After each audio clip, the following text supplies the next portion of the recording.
Acompaña esta mañana y le agradecemos mucho. ¿Cómo está, Toshiro? Buenos días. Diego Montaño lo saluda desde La Paz. Buenos días, Diego, ¿cómo le va? Un placer saludarlo y un saludo a toda la audiencia.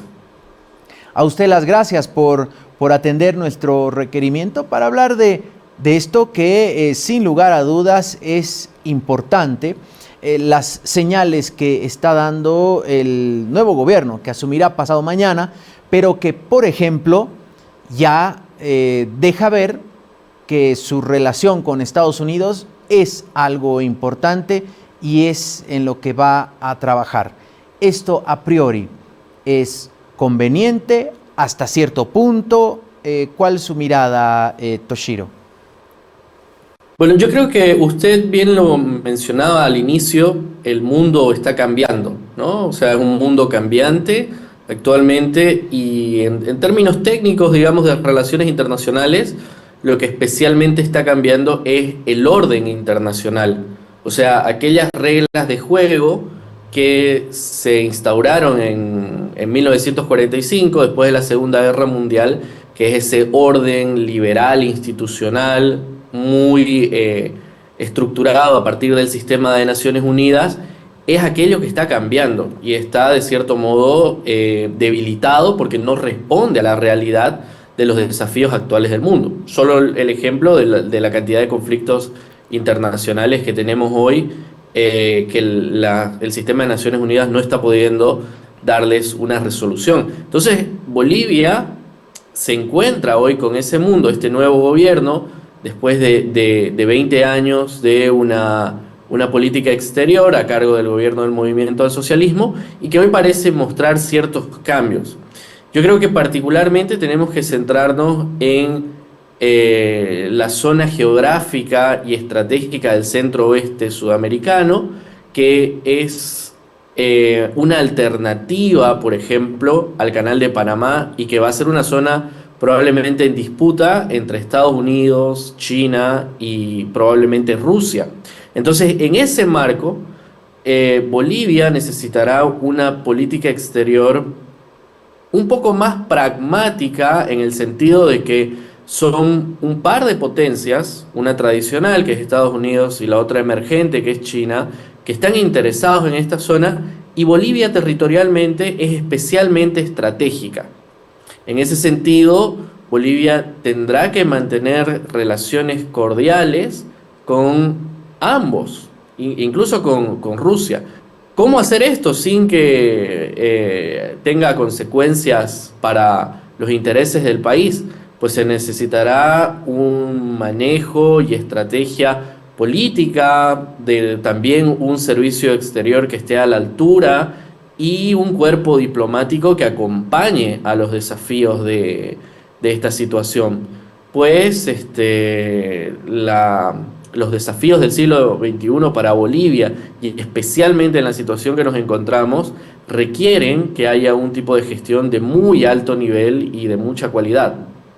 Es muy, por ejemplo, riesgoso que Bolivia, el nuevo gobierno, asuma una postura, una relación con Estados Unidos, como por ejemplo la asume el presidente Javier Milei, que se sube al tren y casi que dicen en Estados Unidos, las autoridades estadounidenses, bueno, es que nos ha prometido que va a dejar afuera a China.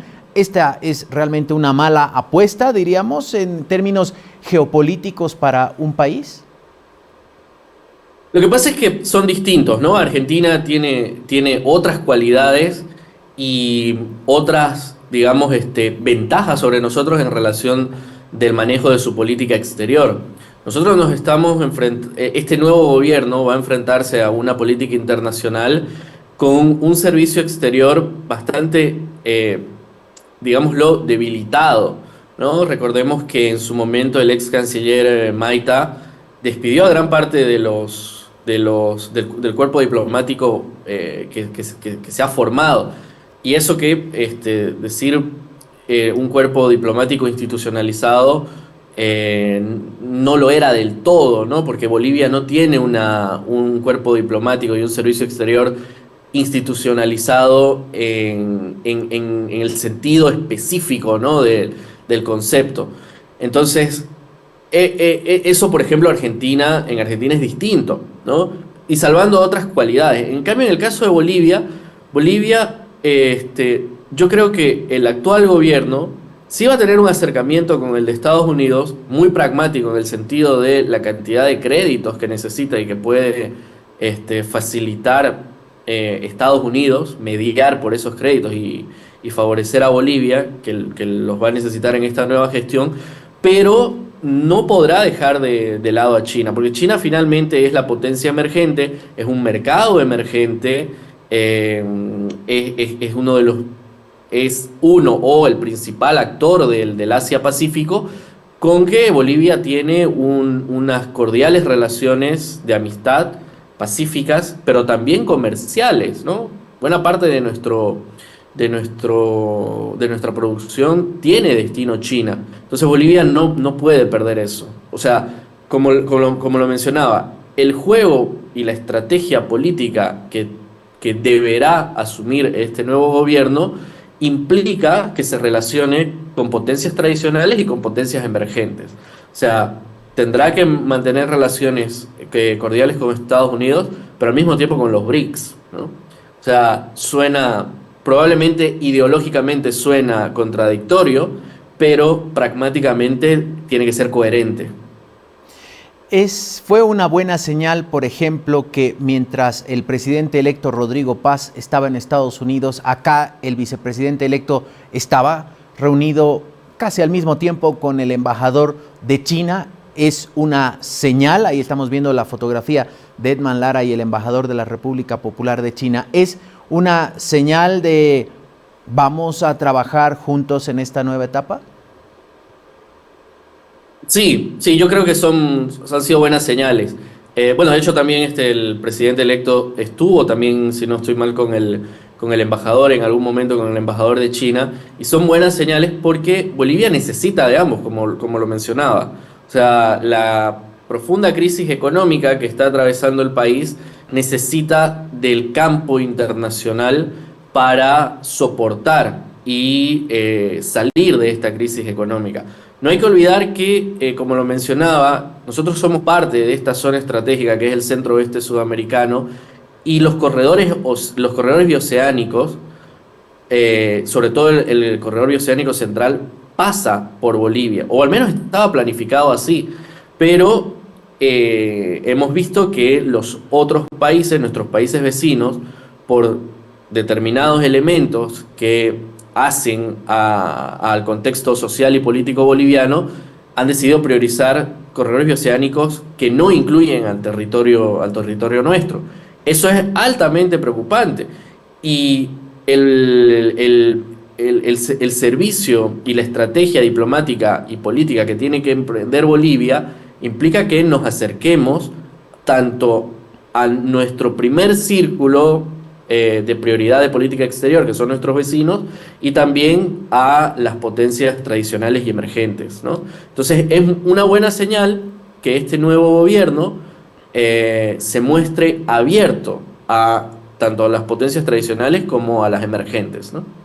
Cuando vemos el vecindario y vemos qué presidentes, por ejemplo, han confirmado su presencia este sábado, nos encontramos con que Gabriel Boric de Chile llegará, Santiago Peña de Paraguay llegará, Javier Milei de la Argentina, Yamandú Orsi de Uruguay fue el último en confirmar, Daniel Noboa del Ecuador. Si uno se va al lado, diríamos, a la corriente política de estos presidentes, de estos 5 presidentes que van a llegar, 2 serían progresistas o de centroizquierda, el de Uruguay y el de Chile.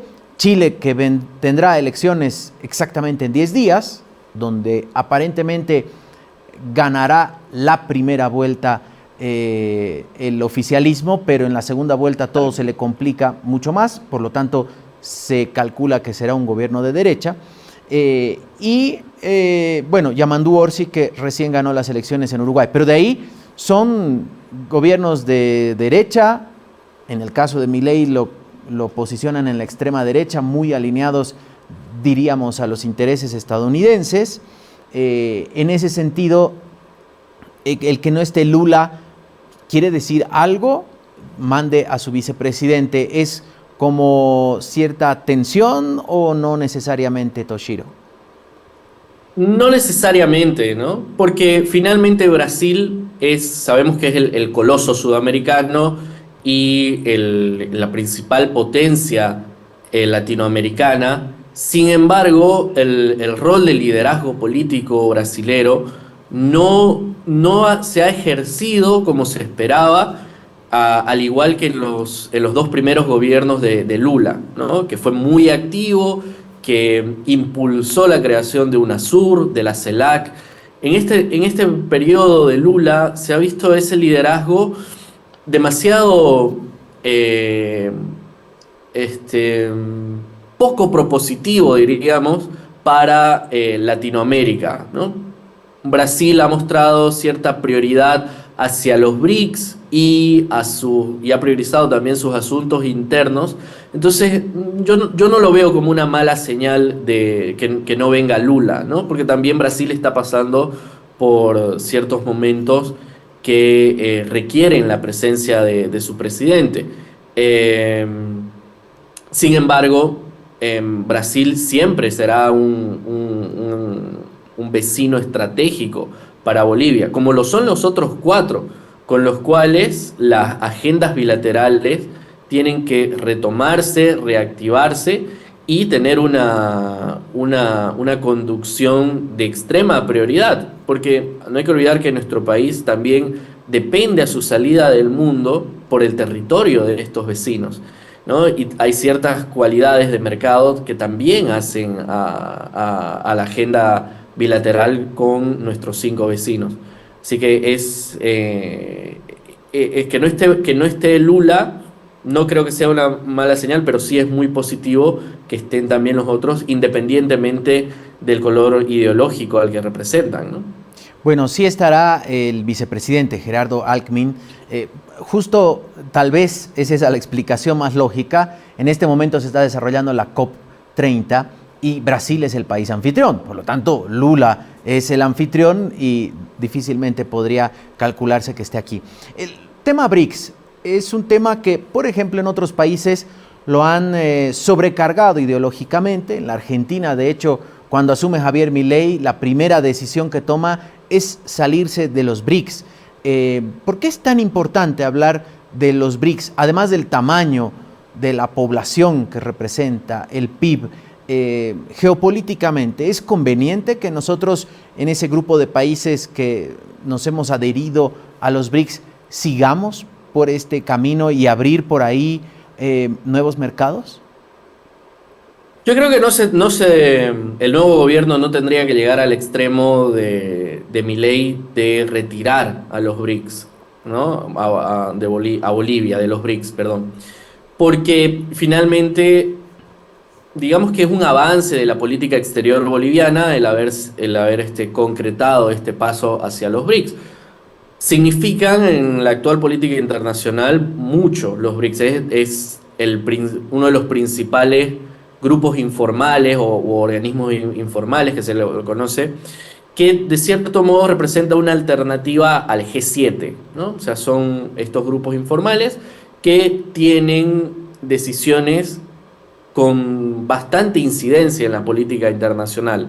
Y los BRICS, pues, para nosotros representan, además del tamaño, de lo que proponen y demás, una fuente de financiamiento exterior, ¿no? Para paliar un poco la economía boliviana. Y también representan en ciertos miembros que componen el BRICS oportunidades de inversión extranjera para Bolivia, ¿no? Entonces, China, basta decirlo, Brasil, que es nuestro vecino, pero también la India, ¿no? Representan países que pueden tener cierto interés en la inversión con Bolivia. Entonces yo no creo que se debería eh, retirar a Bolivia de los BRICS. Sin embargo, no creo que sea la principal prioridad geopolítica para este nuevo gobierno. O sea, es conveniente que esté Bolivia en los BRICS, mas no es la primera prioridad. Yo creo y resalto que la primera prioridad está en nuestros vecinos y en los corredores bioceánicos y en buscar una mayor cohesión a alguno de los bloques más cercanos que pertenece a Bolivia, como el Mercosur, ¿no? O un poco seguir fortaleciendo paulatinamente la Comunidad Andina de Naciones, y ahí Bolivia podría tener un rol importante. Pero, insisto, nuestra prioridad geopolítica hoy es cercana, o sea, es inmediata territorialmente hablando, porque es aquella que nos puede ayudar a salir de la crisis y no dejarnos aislados, ¿no? Que es un poco el temor que se tiene en estos últimos años de que el corredor bioceánico central no pase por nuestro territorio. Y ahí me permito hacer un comentario que fue un poco polémico del presidente electo, que era que iba a priorizar agregados comerciales antes que diplomáticos, ¿no? Probablemente en una mirada económica y comercial sí se necesita un fortalecimiento de las embajadas de los agregados comerciales, pero nada de esto se puede hacer sin una gestión política que cumplen los diplomáticos. Entonces necesitamos diplomáticos de muy primer nivel, especialmente en nuestros países vecinos y en estos países estratégicos como Estados Unidos, China, entre otros. Cuando usted dice el primer anillo es, sin lugar a dudas, el vecindario, ¿no? Y los bloques Exacto. económicos. Ahí está una pata el Mercosur, otra pata la Comunidad Andina de Naciones, una, una alianza que fue bastante estratégica para nuestro país. En el caso de la Comunidad Andina, veremos qué pasa con el Mercosur. Y aquello que se había hablado mucho, y usted lo rescata, Toshiro, esto del tren bioceánico. Fue en el gobierno de Bolsonaro que empezó a, diríamos, ponerse algunas trabas y bueno, Bolivia no pudo remontar el paso de este importante proyecto vuelva a ser Bolivia. En ese sentido, las relaciones serán importantes que vaya a asumir el nuevo gobierno, con la salvedad, no sé, esta última pregunta, Toshiro, que tanto en Perú como en Brasil, al siguiente año hay elecciones.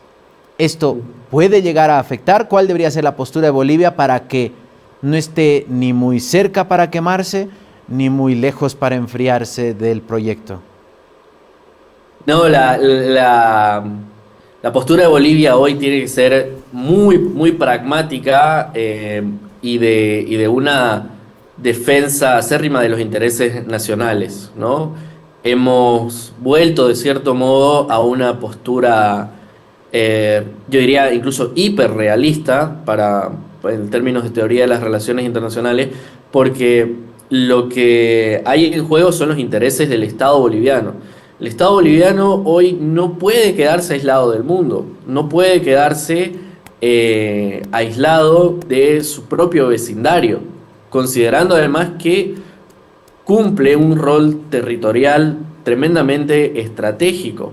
Entonces, independientemente de las elecciones en nuestros países vecinos, tanto en Chile, en Brasil, en Perú, la prioridad que debemos mantener son de unas relaciones cordiales y pacíficas, altamente institucionalizadas y con una política muy estratégica, porque hay que convencer, ¿no?, a nuestros vecinos de que somos un país confiable primero, y además un país que cumple un rol estratégico en Sudamérica. Si el nuevo gobierno no logra ese objetivo, pues tendrá serias dificultades de mirar al mundo. O sea, el mundo del siglo XXI necesita de una gestión que no está del todo apalancada en el multilateralismo, porque el multilateralismo es lo que está en crisis, ¿no?, en este orden internacional. O sea, hay muy pocos aliados e instituciones internacionales que puedan salvarnos hoy por hoy. Sobre todo en una Sudamérica que tiene una mirada groschiana, muy de ejercicio absoluto de soberanía, ¿no?, y sin ningún tipo de cohesión. O sea, fíjese, somos una región que no está cohesionada y que va cada uno de forma unilateral, priorizando sus relaciones con las potencias. Eso no va a cambiar en los próximos 10 años. Es muy difícil que haya una cohesión al estilo UNASUR en la próxima década y que nos muestre como bloque negociador. Por eso es que yo decía, tal vez apegarse al Mercosur políticamente, seguir fortaleciendo la comunidad andina en términos comerciales, pero en términos de cumplir los intereses estratégicos del Estado, depende únicamente de cómo encare este nuevo gobierno la política internacional. Y ahí el servicio exterior, el cuerpo diplomático y la gestión política tienen que ser de muy alto nivel y probablemente mínimo en términos ideológicos, ¿no? O sea, lo mínimo, mínimo. No hay casi cabida para hoy el aspecto ideológico. Veremos si las nuevas autoridades están a la altura de lo que menciona Toshiro Miki. Muchas gracias por acompañarnos esta mañana. Hasta otra oportunidad. Un placer. Muchas gracias. Toshiro Miki, internacionalista, analista político, estuvo con nosotros.